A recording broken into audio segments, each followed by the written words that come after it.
Oh, that is a fine question. Okay. The weirdest thing I've ever learned while I was researching. That's a little tricky because most of the stuff I was researching was medical stuff because the main character has lupus in the first book.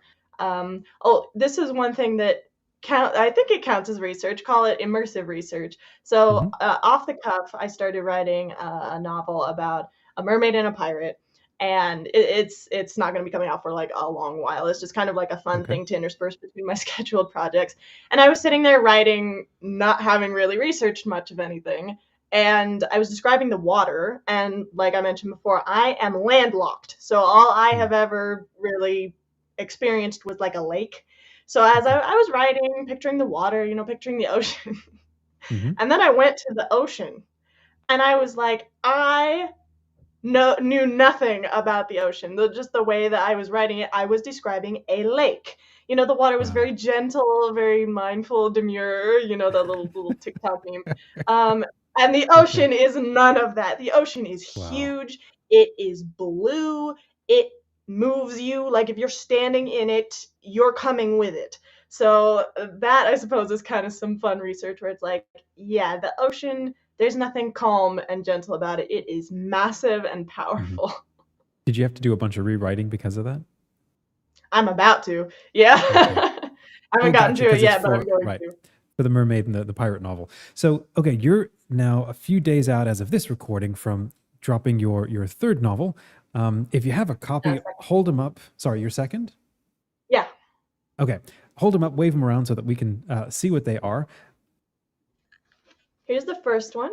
I Here you don't go. have the second one on me yet because the paperback's coming out in a couple days, and I still have to finish it up with my proofreader, who is going to get back to me today. She's awesome. Hmm.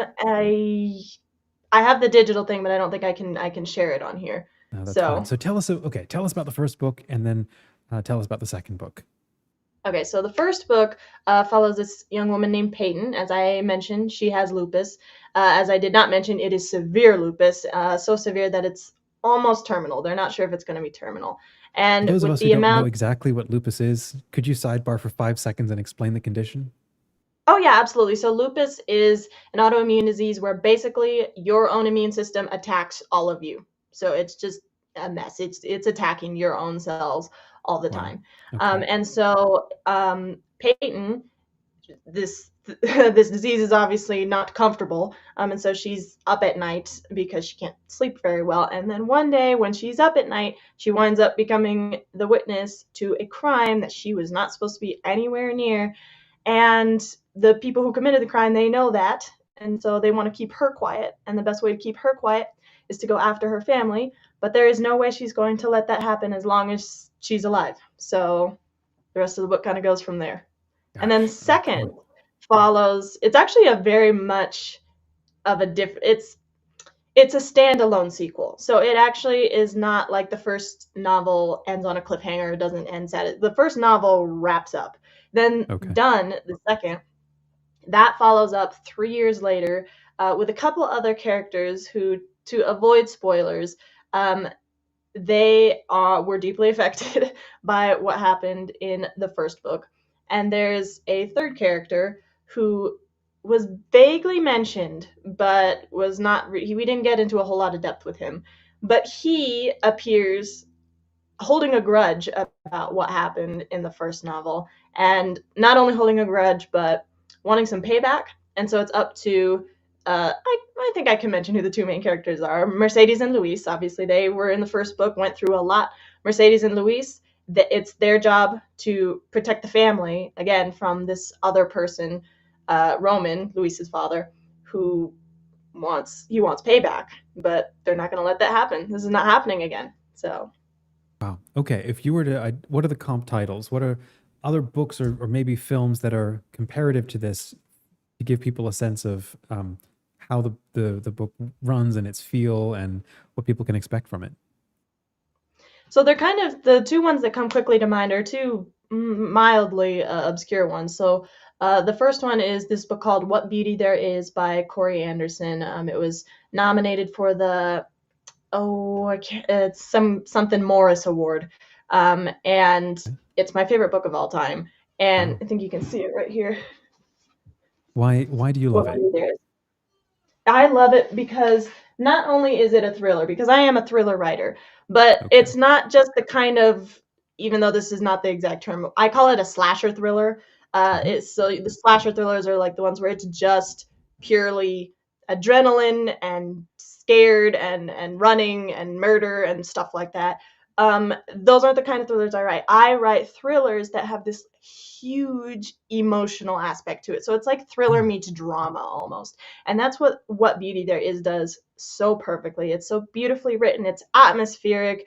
It centers so much on family. That's another thing that slasher thrillers, which again is not the term, but what those kind of thrillers do, they're not very okay. family centric. It is mostly plot. This one centers so much on family and love, and that's what my books do. So that's why that one's my favorite. That's why it's a comp title.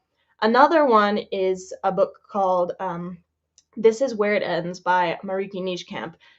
This one is a little bit more well known. I think it's a New York Times bestseller, and that's definitely one of the more action paced ones. But it also has this huge emotional element to it, and so Okay. those are the two comp titles that I always give for done or for don't, excuse me, as well as done. And then to that list is a new book that I recently read called Darkroom Etiquette by Robin Rowe. Again, a thriller, but very much not even just family based, emotional growth based, character growth Mhm. based.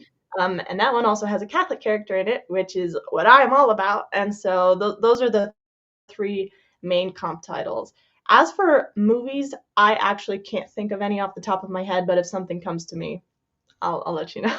Yeah. Okay, so then with your books, why did those stories matter so much to you? It's like there's a bit of a medical drama, but it's also somebody who has a severe hang up who's still making a commitment to do the right thing, even if it costs her everything, it sounds like. And I haven't yet Mhm. read through your whole books yet, but I remember looking over your shoulder at There Be Dragons. You entered a story into that contest. And I think we'd only just started connecting over Instagram. And I remember reading that style and going, oh my gosh, the style in this is phenomenal and mature and riveting and one of the best things I've read in a long time. And so I can only imagine where the rest of your novels go. So first of all, why did these stories matter to you? And two, how did you develop this style such that like it just works, and it's so emotionally compelling and riveting without leaning over into so much slasher thriller stuff? Thank you. So, yeah, so the reason that these stories are so compelling to me is two reasons, actually. So, one is that when I was younger, like 12, 13, that was the Hmm. first time I really totally fell in love with reading because that was the first time I picked up Divergent, and Divergent is the thing that got Okay. it all started. And I Okay. wanted to read more books like that, but so many books like that had content in it that I just wasn't going to read. And then you had the other end of the spectrum where you had clean novels that just, to me, frankly, weren't fun. So it was Hmm. really important to me to write something that I didn't have at that time, to write this book that I wanted to read. And then the second part of it is that I can't say too much without spoiling the ending. Um, but let's just say that there's a theme. The theme of the book was very important to me, which had to do with basically talking to God, and it's kind of difficult to explain because the original thought that it was going to be about uh, you know, uh, being with God and seeing how He's proud of you and the things that you chose to do, even when they were hard. And then it kind of developed and changed. I don't know how it happened, but it got to the point where it was now more about the problem of pain and why does God allow pain in the world. Wow, you went for the jugular So then, huh? I don't know how it happened. It just switched. Hmm. So it kind of all led up in both instances led up to the same ending or a similar Hmm. ending. And that ending required the lupus factor. I can't say much more without getting into spoiler territory. Okay. But that was why those two factors together, just the message that I wanted to send, the ending that I wanted to have, and the story that I wanted to tell to get there, that's how I got to these final products. Now, as Hmm. for the writing style, when I first started writing when I was 13, uh, that wasn't pretty. the Yeah. style was not always there. It is not something inherent at all because Hmm. I still laugh at remembering some of the stuff that I wrote when I was 13. So a lot of Hmm. what it came from was just trial and error. I sat down, I wrote something, and at the moment, honestly, I thought it was genius. And then slowly but surely, as I Yeah. started learning more about the craft of writing and, frankly, show, don't tell, that was a big thing that really Hmm. helped me. But then I also started reading more, such as What Beauty There Is. That was actually the first thriller that really Hmm. got me into this genre and opened my eyes to, wow, thrillers can be exciting, but also emotional and immersive. And so I Hmm. started reading this and I started reading more books, and I would just absorb that, and then I would try it, and then I would find my own voice and just keep going and keep going and keep going. And so Yeah. it was just honestly years and years of practice and learning and Hmm. absorption and more practice and trying again and trying Yeah. again, that got me to where I am now. Yeah. Yeah. Your point about uh, earlier gives me the sense. So you're talking about the lupus and her condition, and it almost feels like it's a metaphor or a symbol for the human condition and what we struggle with. Was that intentional? It was not, but I have got to say that happens to me a lot. Sometimes I'm Okay. even reading through and I'm like, did I just foreshadow something purposefully? And then did I just foreshadow something and it was an accident? But Mhm. I will say that even though it wasn't a metaphor for the human condition, it was purposefully placed to express an element of the human condition, to express an Okay. element of, why does God allow pain? Here's this young Mm, lady who I is see. in pain. I see. So while the metaphor wasn't intentional, I'm glad it's there because I think it works. Hmm. And the way that it factors into the theme and her journey, that part was intentional. So, what's the first story that you remember ever writing that kicked this off for you, where you decided, I love this thing, and however badly I'm obviously pretty excellent at it right now, and I'm gonna keep on going. And what was that first story? Like, where did you start writing? Okay, where I started writing was actually a story called Goldilocks and the Three Horses. And frankly, I don't remember it was about. I've Oh wait, no, no, no. I stand corrected. It was not called Goldilocks and the Three Horses. It was called Polite Gabriella and the Three Horses, and it was about polite Gabriella comes to the house of the three horses, Hmm. and she comes in and she asks politely for porridge, and or it probably wasn't porridge because I didn't like oatmeal, but she asks politely for a place to sleep and a place to sit. And that was when I think, about 4. That was the Okay. first thing I've ever written.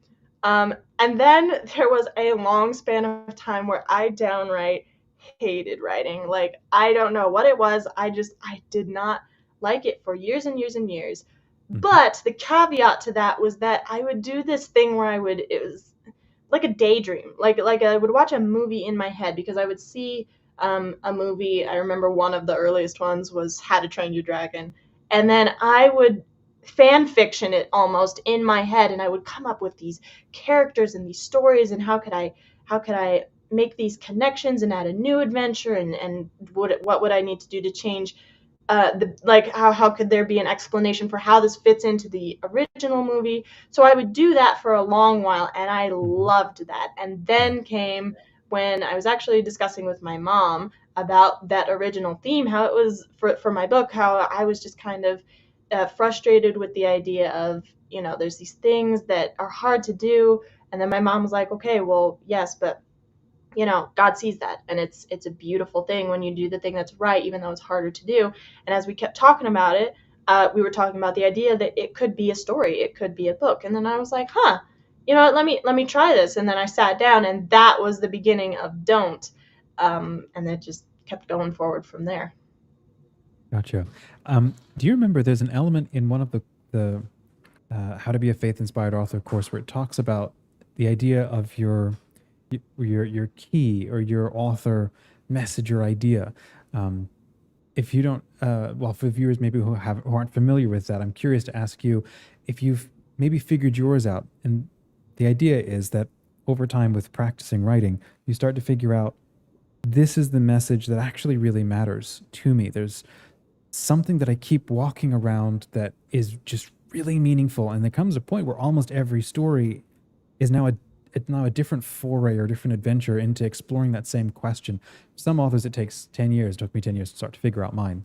I'm curious if that's starting to feel obvious to you and if you're asking yourself those questions. Yeah, I am, and I'd say it kind of zeroes down into two two different categories, two different messages. One is that Catholics are people too.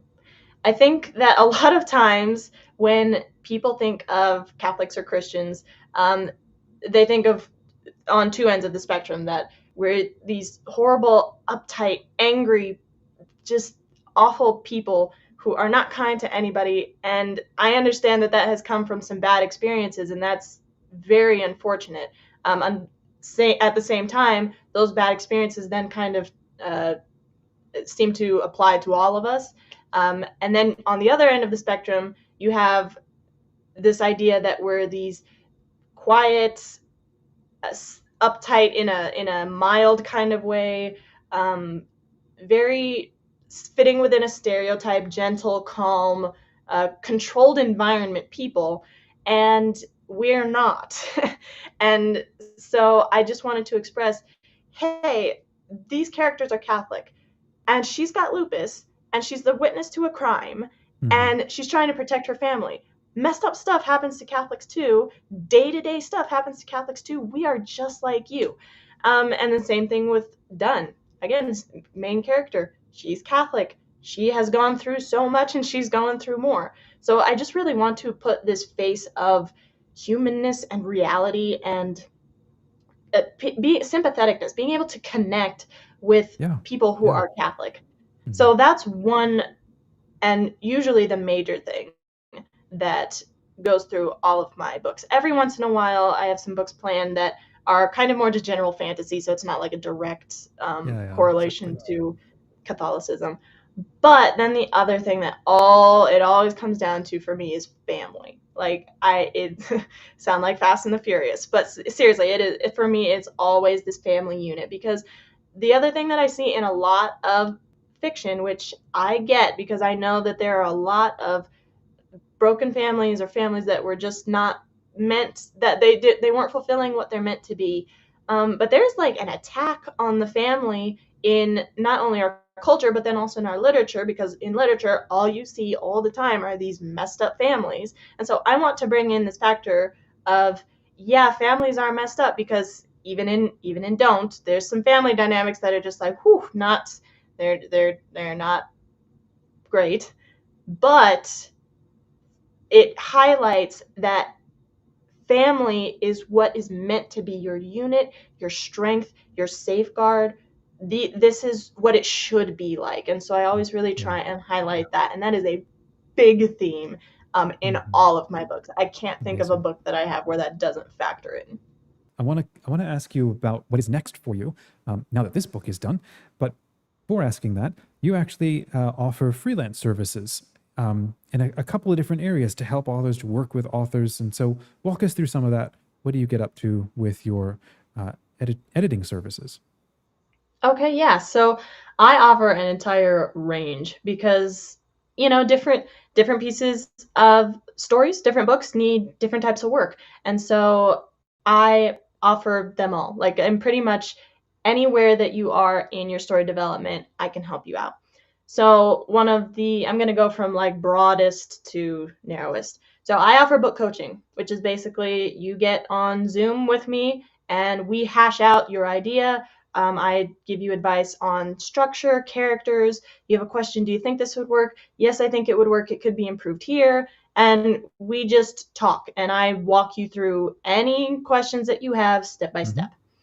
Then there's beta reading, which Hmm. I think is such an underrated service, because it Okay. can cut so much from from later stages of editing, um, if you just get a beta read. And so what I do with that is, you send me your story and I read it.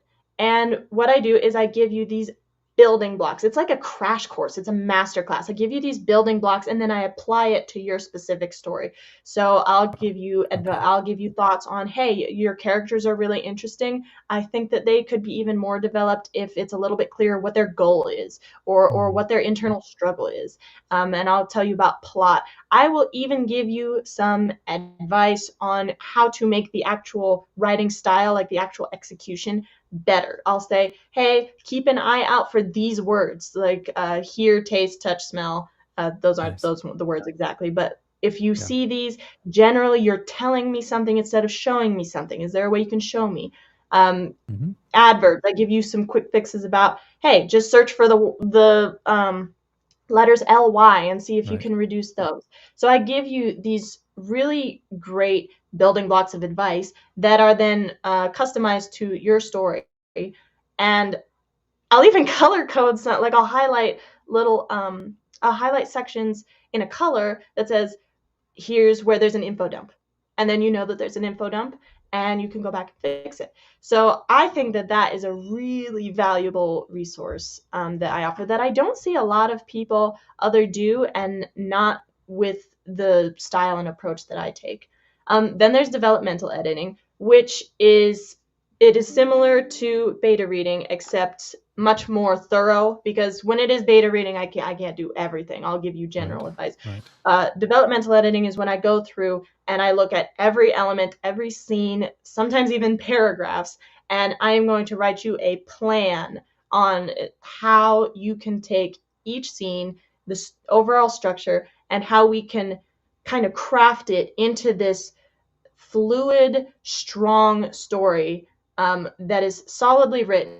Then I offer line editing, which is basically I go through and I track changes and I make tweaks to what you're writing. I keep your style, so it's not my book. I just Hmm. make little tweaks in your style to make it flow even better, to make it even prettier, just make it kind of shiny. Then there's copy editing, which is the second to last stage, where I will go through and I'll focus on consistency. So I'll make sure that a two types of consistency. One is if she was blonde at the beginning, I want to make sure she's not a brunette toward the end. So I'll go through Sure. and do consistency things like that. Fact checking, oh, you said this character did this on a Friday, but then the next day that their school, is their school on Saturday in this world, or is that a mistake? Mm, right. And then I will also go through and do style consistency. So I'll make sure that everything's grammatically correct, periods and commas are in their spot, that compound words are spelled the same way the whole time. And then finally, there's proofreading, and that's the last thing where I go through and I just make sure that any little things that snuck through are no longer sneaking through. So Amazing. those are all the editing types that I do. And then finally, I do formatting. I can make the inside of your book look pretty. In fact, there's this really cool picture. I don't have it on me right now, where one of my books that I formatted the interior of, it's it's placed with these other books that's by like Marissa Myers, and I don't remember, but another like professional fantasy Hmm. interior, and mine blends right in. Like it looks like Oh, another one of those professional fantasy that's books. awesome. And so yeah, those are my services. And then I'm just starting video editing. I don't really have uh I haven't it hasn't quite gone anywhere yet because I'm just getting started with it. But if anybody needed help with, say, editing their bookish YouTube videos, or if they wanted a book trailer done, I'm your girl. Nice. That's amazing. And you have a degree, don't you? In uh, what was the degree that you got just recently? I think. I do. It's English Writing, Rhetoric, and Technology. That's the long name. Yeah, yeah. There you go. So there's a ton of credibility for being able to offer all of these services, plus the fact that you've written and you've self-published, or have you gone traditional publishing route? Self-published. Yes, Self-published. I Okay. independently published both of my novels. So yeah. Very cool. No, it's wonderful, and I'm looking forward to being collaborating a lot more with you. Like you and I are already I working do. on stuff with the upcoming convention, and we work together on social media for Legend Fiction and Halo Zest. And I'd love to be able, and so what we're going to work on doing is inviting people to come and, the legend fiction community to go and hire you and work with you and use your services. To that end, you and I have talked about launching tavern hours every other week in the community. So friends, come and join the community. You can have a look. There's an all free tier. Well, it's not all free, but there's a free tier that offers like massively, amounts of free stuff. Because the goal of our community is to help people get together, help people meet each other, authors especially, network together, and get into the habits of writing together. So Gabby's agreed to offer about an hour every other week or so. It's just an not open office, we're calling it tavern hours, where you can just come and hang out together specifically with the intent of talking about your stuff, brainstorming, workshopping, getting advice, just hanging out together. So apart from the daily calls and the weekly meetups, and then story pitches that happens not pitches, it's story critiques that Stories happen. live. Yeah, it happens every other week. So now we got Gabby offering these every other week for about an hour for people to come into for free. So, make use of this. It's a valuable time to get in front of somebody who offers amazing services, has a phenomenal writing style, and yeah, is somebody I'm really happy to be working with our community. So what's next for you now that you've landed this second book and it's coming out in a couple of days? I'm assuming you're already thinking about new things, or you're working on new things, or are you taking a break for a while? What are you doing? No breaks for me. I didn't think so. I'm glad you asked that, because I've got actually two projects that I am working on that I'm very happy and excited to announce. So one is a completely new series. I'm just going to call it Project Essence for now. It has a title, but I always think that title reveals are fun, and so I'm going to keep you guys in suspense for a little bit longer. But this one, Project Essence, is a high dark fantasy thriller, because apparently I can't write anything that's Sweet. not a thriller. Okay. But just to give a basic gist of it, it's set in a world where some of the kind of concepts of reality, they have personifications. And these personifications are a family, because family is always a big thing. But there's also some trouble in the fact that one of them is maybe not so immortal as the rest of them are, and maybe one of the others is to blame. So that's kind of the gist, the vague kind of teaser idea that I'll give you right now for Project Essence, which is going to be coming out in 2025. And Nice. so there's also one more project. So I am not taking a break from writing, but I am going to take a publishing break from the Don't series. But I've got one more full length book coming out. That one is going, and this is going to be especially exciting for the people who have read the first book, because for those of you who have read it, there's a very specific ending that, again, I'm not going to spoil. And this new book that I'm writing kind of rewinds and takes a look at, hey, what if a couple of people had made some very different decisions, and maybe that ending could have been a whole lot different. And so I'm hoping to get people really excited about that one. That one's going to release in 2026. Wow. 2026 at the latest. God willing, if I get lucky, I can do it a little bit sooner than that. Okay. But yes, so I'm actually working on that. I was working on it right before I jumped on this call, and Cool. I'm about a third-ish of the way done with the draft. Amazing. So those are my very, next steps. Okay, too many questions. I love Major them. things that people love about these books, these book series. What are the things that they're telling you that they love about them? Brag for a minute. Oh, thank you. Okay, so a lot of people say that they really, really love the immersive style that I do. They just feel like they're right there in the moment. They really like my descriptions of the world, Nice. and they also really love the suspense that it brings.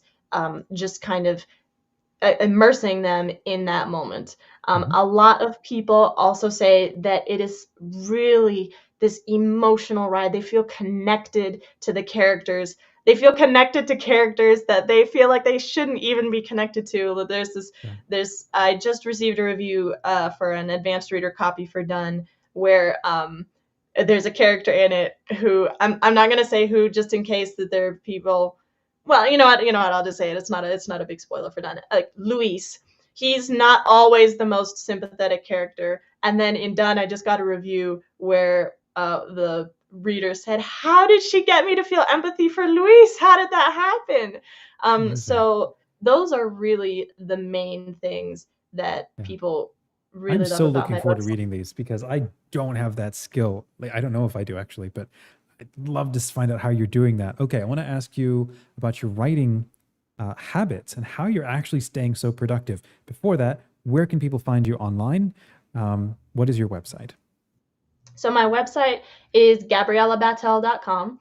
It should pop right up. It's got this little logo of it's like a thorny stick. It's like imagine the top of a rose cut off and then the stem with the thorns. Okay. That there's my website. That you can also find me on Instagram at gabriella.batelauthor. I'm on TikTok. That one's just at Gabriella Batel. I am on Facebook.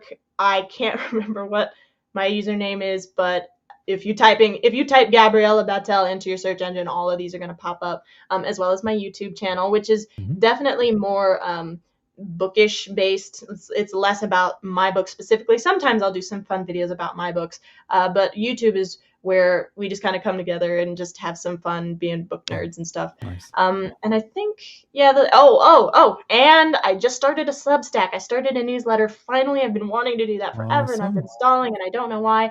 And I Very just cool. got it up, and so I would really appreciate it if you guys would check me out there. Awesome. Yeah, that's where I'm available online.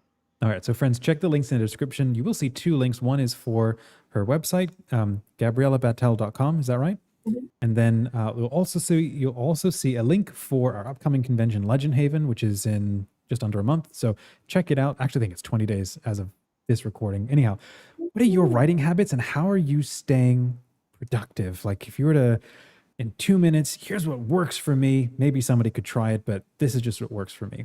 How do you do that?